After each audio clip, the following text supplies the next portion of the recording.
اس seminar میں Urdu media guilt اور اودھ نامہ کی جانب سے آپ تمامی حضرات کا خیر مقدم کرتا ہوں۔ سیمینار کو شروع کرنے سے پہلے میں یہ بتانا چاہتا ہوں کہ ہمارے برادرم وقار رضوی صاحب مبارکباد کے مستحق ہیں کہ امام جعفر صادق علیہ السلام کے علوم کو جو عام کرنے کی انہوں نے جو یہ کوشش کی ہے، اس کے لیے وہ مبارکباد کے مستحق ہیں۔ اور آپ لوگ جانتے ہی ہیں کہ ہمارا اودھ نامہ جو یہاں لکھنؤ کے علاوہ اور تمام شہروں سے شائع ہوتا ہے، آپ دیکھتے ہیں کہ لکھنؤ سے بھی کافی اردو کے اخبار نکل رہے ہیں، شائع ہو رہے ہیں، لیکن صرف اودھ نامہ ایک ایسا اخبار ہے جو اخبار کے ساتھ ساتھ اپنے قارئین کے لیے وہ چیزیں مہیا کراتا ہے جو عام اخبار مہیا نہیں کراتے۔ اس کے علاوہ وہ اپنی جانب سے حسین ڈے، علی ڈے اور آج اسی سلسلے سے اس سیمینار کا انعقاد کیا گیا ہے۔ آپ تمامی حضرات کا خیر مقدم ہے۔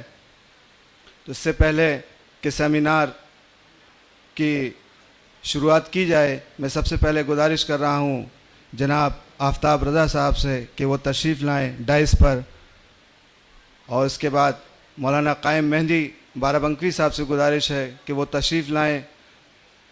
وقار صاحب سے گزارش ہے کہ اپنے جو اسپیکرز ہیں اور گیسٹ ہیں ان کو یہاں پر پہنچانے میں مدد کریں۔ جناب ایم آئی ایچ فاروقی صاحب سے گزارش ہے کہ وہ تشریف لائیں۔ ابھی ہمارے جو چیف گیسٹ ہیں جناب انور جلال پوری صاحب سے گزارش ہے، کیونکہ آج کی نظامت کے فرائض ہمارے انور جلال پوری صاحب کو انجام دینے ہیں، ان سے بھی گزارش ہے کہ وہ ڈائس پر تشریف لے آئیں۔ بہت اچھا ٹاپک ہمارے اودھ نامہ اور اردو میڈیا گلڈ نے منتخب کیا ہے۔ یقینی طور پر آج کی جتنی بھی سائنس ہے وہ ہمارے چھٹے امام امام جعفر صادق علیہ السلام کی دین ہے۔ اگر آپ دیکھیں گے تو آپ کے ایک صحابی جناب جابر ابن حیان، یہ آپ کے ایک صحابی تھے، اور ان کے 500 آرٹیکل کم سے کم ایسے ہیں جس کی بنیاد پر یہ آج جو ماڈرن سائنس ہے جس کو ہم آج دیکھ رہے ہیں، وہ تمام انوینشن جو ہوئے ہیں وہ انہی کے ذریعے ہوئے ہیں۔ اور جابر ابن حیان کے نام سے لوگ نہیں جانتے ہیں۔ اگر آپ انسائکلوپیڈیا میں جائیں گے دیکھیں گے اس کو، تو یہ جابر کو سائنسی دنیا میں جیبر کے نام سے جانا جاتا ہے، جنہیں فادر آف کیمسٹری کہا جاتا ہے۔ ہمارے چھٹے امام نے کیمسٹری، فزکس، میتھمیٹکس، ہر شعبے میں ان کا ایک الگ انہوں نے بتایا اپنے جو جابر، اور ان کے علاوہ جناب جابر ابن حیان کے علاوہ اور بھی بہت سے اصحاب ہیں جنہوں نے سائنسی علوم کو عام کرنے کے لیے، یہ بدقسمتی ہے کہ اور دوسرے لوگوں نے اس سے فائدہ اٹھایا، اور ہمارے جو اسلام کے جو لوگ تھے وہ صرف اقتدار اور پاور کے بیچ میں پھنس کر رہ گئے۔ صرف اسی چیز کو دیکھا کہ کس طرح سے پاور کو لیا جائے اور کس طرح سے اقتدار کو حاصل کیا جائے، اور انہوں نے ان سارے ہمارے پہلے امام حضرت علی علیہ السلام اپنے ایک صحابی کے ساتھ جا رہے تھے، تو انہوں نے جب پانی کے پاس سے نکلے تو انہوں نے کہا کہ میں اس پانی سے اتنا نور پیدا کر سکتا ہوں کہ پوری دنیا منور ہو جائے۔ اگر آج سے 1400 سال پہلے آپ جائیں گے تو اس کو کوئی سمجھ بھی نہیں سکتا کہ اس کا کیا کہنا چاہ رہے تھے مولا ہمارے، لیکن آج جب سائنس نے اسی پانی سے بجلی کا انوینشن کیا، الیکٹریسٹی انوینٹ کی، تو لوگوں کو سمجھ میں آیا کہ مولا کیا کہنا چاہتے تھے۔ اسی طرح سے چھٹے امام کو ہمارے تھوڑا موقع مل گیا، کیونکہ اس وقت ابن عباس اور وہ بنی امیہ اور بنی عباس آپس میں جھگڑ رہے تھے، تو مولا کو تھوڑا موقع مل گیا اپنی بات کو پہنچانے کا، ورنہ تو اس کے بعد پھر وہی سلسلہ شروع ہو گیا جو ہمارے اماموں کو جس طرح سے اذیت دی گئی، ان کو پریشان کیا گیا۔ اگر اس وقت ان کو تھوڑا موقع مل جاتا تو آج جو 1400 سال کے بعد سائنس نے جو ترقی کی، تو میں سمجھتا ہوں کہ 1400 سال پہلے آج بہت آگے ہم لوگ پہنچ گئے ہوتے۔ لیکن بہرحال مجھے آپ کا بہت وقت نہیں لینا ہے، میں تو صرف اپنی بات اس لیے کہہ رہا تھا کہ تھوڑا موقع مل جائے۔ شاید ہمارے چیف گیسٹ جناب شاہد منظر صاحب ابھی تشریف نہیں لائے ہیں، بہرحال وہ تشریف لاتے ہوں گے۔ میں آپ کا وقت نہیں لینا چاہتا ہوں، اس لیے کہ جو لوگ آ گئے اسپیکر اس کا پروگرام کی شروعات کی جائے، لہٰذا میں مؤدبانہ گزارش کر رہا ہوں جناب انور جلال پوری صاحب کی خدمت میں کہ وہ تشریف لائیں اور آج کی نظامت کے فرائض کے انجام دینے کی زحمت گوارا کریں۔ جناب انور جلال پوری صاحب۔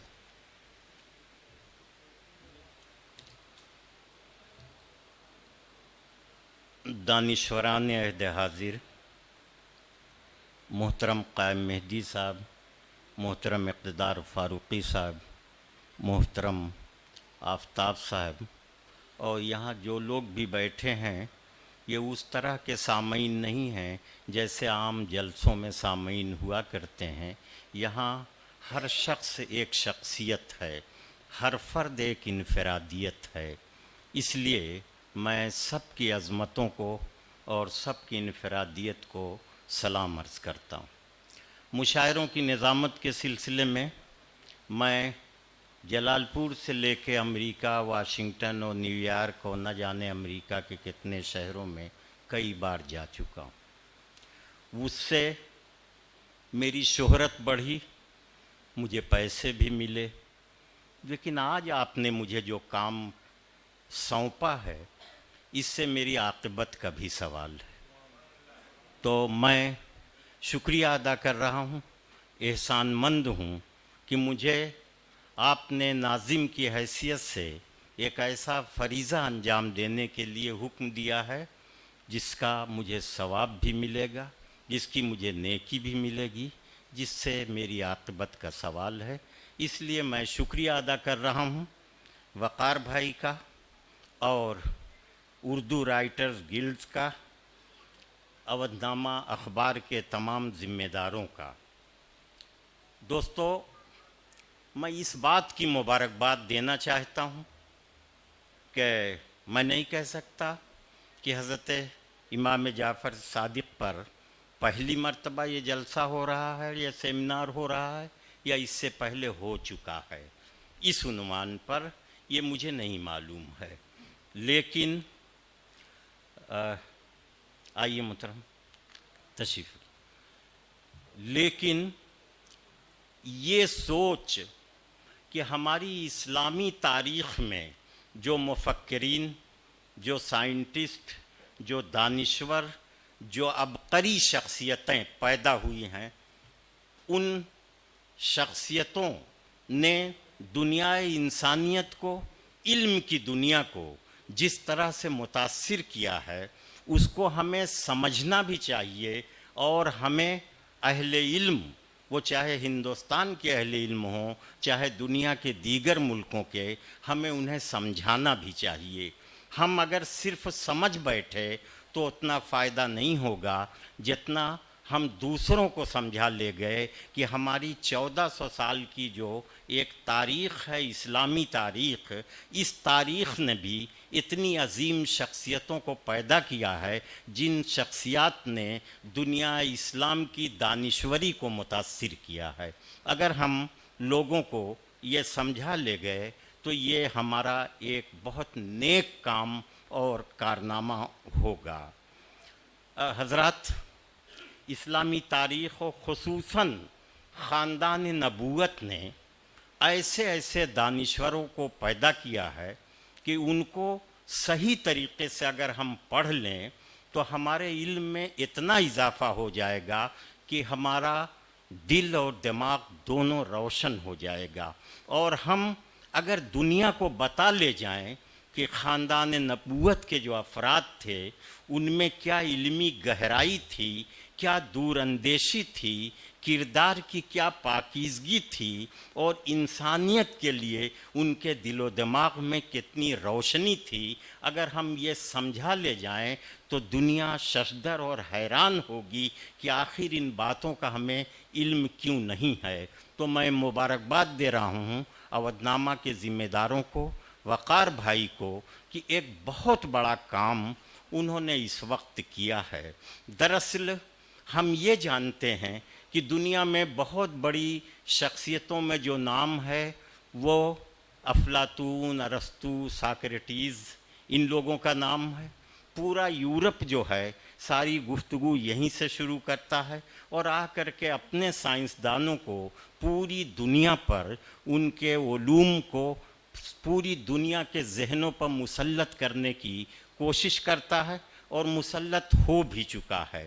اس کی وجہ یہ ہے کہ ہم نے نہ تو اسلامی تاریخ کے دانشوران، سائنسداں، مفکرین کو اس طرح سے دوسری زبان والوں کے سامنے پیش کیا جس طرح سے پیش کرنا چاہیے تھا، اس کا ہمیں اور ہماری پوری تہذیب و تاریخ کو نقصان پہنچا ہے۔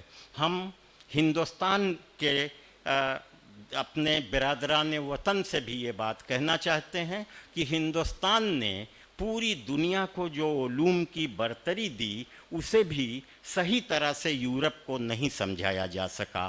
اور ایک چیز اور بھی میں بتانا چاہتا ہوں کہ پچھلے 1200 سال کی تاریخ میں ہندوستان میں مسلمانوں نے جن دانشوروں کو، جن اکابرین کو، جن مفکرین کو، جن عبقری شخصیات کو پیدا کیا، انہیں بھی ہم اپنے برادران وطن کو صحیح طرح سے ان کی عظمتوں سے روشناس نہیں کرا سکے۔ یہ ہماری ذمہ داری بنتی ہے۔ میں پھر ایک بار وقار بھائی کو مبارکباد دے رہا ہوں کہ وہ سلسلہ انہوں نے شروع کر دیا ہے۔ اب دیگر شہروں میں بھی ہماری یہ ذمہ داری ہے کہ ہم اپنے دانشوروں، اپنے اکابرین کو دوسروں کو سمجھائیں۔ حضرت امام جعفر صادق کا جہاں تک تعلق ہے، میرا خیال ہے کہ وہ اتنی بڑی شخصیت تھے، اتنا انہوں نے علم کے میدان میں، دین کے میدان میں، فلسفی کے میدان میں، کیمسٹری کے میدان میں، biology, physics, medical science, logic, فلسفی، astrology, astronomy, theology and metaphysics, اتنی لائنوں میں اتنا ان کا کام ہے، اتنے ان کے رسالے ہیں، اتنے ان کے مضامین ہیں کہ اس میں ہم معمولی حصہ بھی اگر دیگر زبان کے لوگوں کو، دیگر مذاہب کے لوگوں کو بتا سکیں اور سمجھا سکیں تو ان کی بھی آنکھیں کھلیں گی اور وہ بھی یہ محسوس کریں گے کہ اسلام کی 1400 سال کی تاریخ نے دنیا انسانیت کو بہت کچھ دیا ہے۔ بہت بڑے بڑے انگنت ان کے شاگرد ہوئے اور شاگردوں میں جو ذرہ جس جگہ تھا وہیں آفتاب تھا۔ حنفی فقہ جو ہے، امام ابو حنیفہ جنہیں دنیا کی بہت بڑی تعداد مانتی ہے، وہ آپ ہی کے شاگرد تھے، آپ سے انہوں نے بہت کچھ سیکھا تھا۔ سائنس کا ایک بہت بڑا نام جابر بن حیان، وہ بھی آپ کا شاگرد۔